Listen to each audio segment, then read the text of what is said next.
आज से max super speciality hospital Vaishali ने मैक्स मिड सेंटर मुरादाबाद में लिवर ट्रांसप्लांट और बिलियरी साइंसेज ओपीडी सेवाएं आरंभ कर दी है।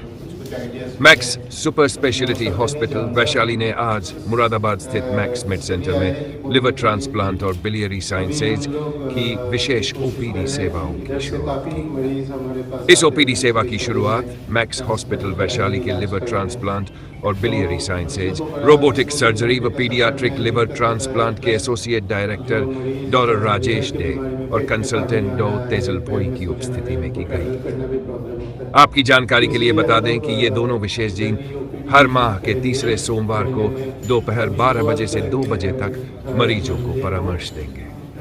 ओपीडी के उद्घाटन के अवसर पर मैक्स हॉस्पिटल वैशाली के लिवर ट्रांसप्लांट और बिलियरी साइंसेज, रोबोटिक सर्जरी व पीडियाट्रिक लिवर ट्रांसप्लांट के associate director doctor Rajesh day ने कहा, हम मुरादाबाद में अपनी विशेष लिवर और बिलियरी देखभाल सेवाएं शुरू कर बेहद उत्साहित हैं। यानी ओपीडी इस क्षेत्र के मरीजों के लिए बेहतर स्वास्थ्य सुविधाएं उपलब्ध कराने की हमारी प्रतिबद्धता का प्रमाण है। हमारा उद्देश्य है कि हम विशेष देखभाल और एडवांस इलाज की सुविधाएं नजदीक ही उपलब्ध कराएं। इस ओपीडी में अत्याधुनिक डायग्नोस्टिक टूल्स और इलाज की सुविधा मौजूद रहेगी ताकि मरीजों को उच्चतम गुणवत्ता की देखभाल मिल सके। मैक्स हॉस्पिटल वैशाली के लिवर ट्रांसप्लांट और बिलियरी साइंसेज, रोबोटिक सर्जरी व पीडियाट्रिक लिवर ट्रांसप्लांट के कंसल्टेंट डॉक्टर तेजल भोई ने कहा, यह OPD liver, pancreas, gall bladder और बिलियरी से जुड़ी बीमारियों के मरीजों को संपूर्ण डायग्नोस्टिक, थेरेप्यूटिक और कंसल्टेशन सेवाएं प्रदान करेगी। इनमें सभी प्रकार के liver transplant, hepatitis, cirrhosis, liver cancer और एक्यूट लिवर फेल्यूर जैसी स्थितियों का इलाज शामिल है। हमारा लक्ष्य है कि हम समुदाय के स्वास्थ्य और जीवन स्तर में सुधार लाए और यह ओपीडी उसी दिशा में एक महत्वपूर्ण कदम है। गुणवत्ता वाली चिकित्सा सेवाएं उपलब्ध कराने के साथ साथ max super speciality hospital Vaishali का फोकस मरीजों को लिवर स्वास्थ्य, लिवर रोगों की समय रहते पहचान और समय पर इलाज के महत्व के बारे में जागरूक करने पर भी है।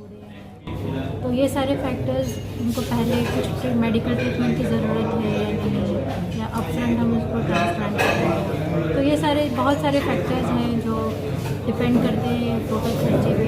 पर समझो एक स्ट्रेट फॉरवर्ड, अगर आप स्ट्रेट फॉरवर्ड केस लो तो यूजुअली हम पेशेंट और डोनर का वर्कअप करते हैं, और वर्कअप करने के बाद जब क्लियर हो जाए कि ये डोनर ये सिलेक्टेड है और ये रिसिपिएंट का हम सर्जरी करेंगे, तो फिर उनका कमिटी होता है और फिर बाद में हम ट्रांसप्लांट का प्रोसीड करते हैं। क्या प्रक्रिया है मैम इसकी, ट्रांसप्लांट की क्या प्रक्रिया, और इसमें मतलब मरीज़ है वो कितने दिन में ठीक हो सकता है?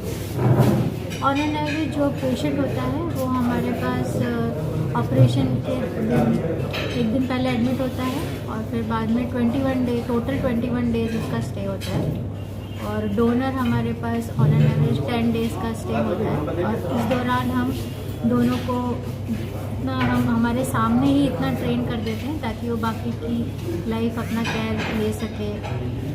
3 हफ्ते में हम ये हमारा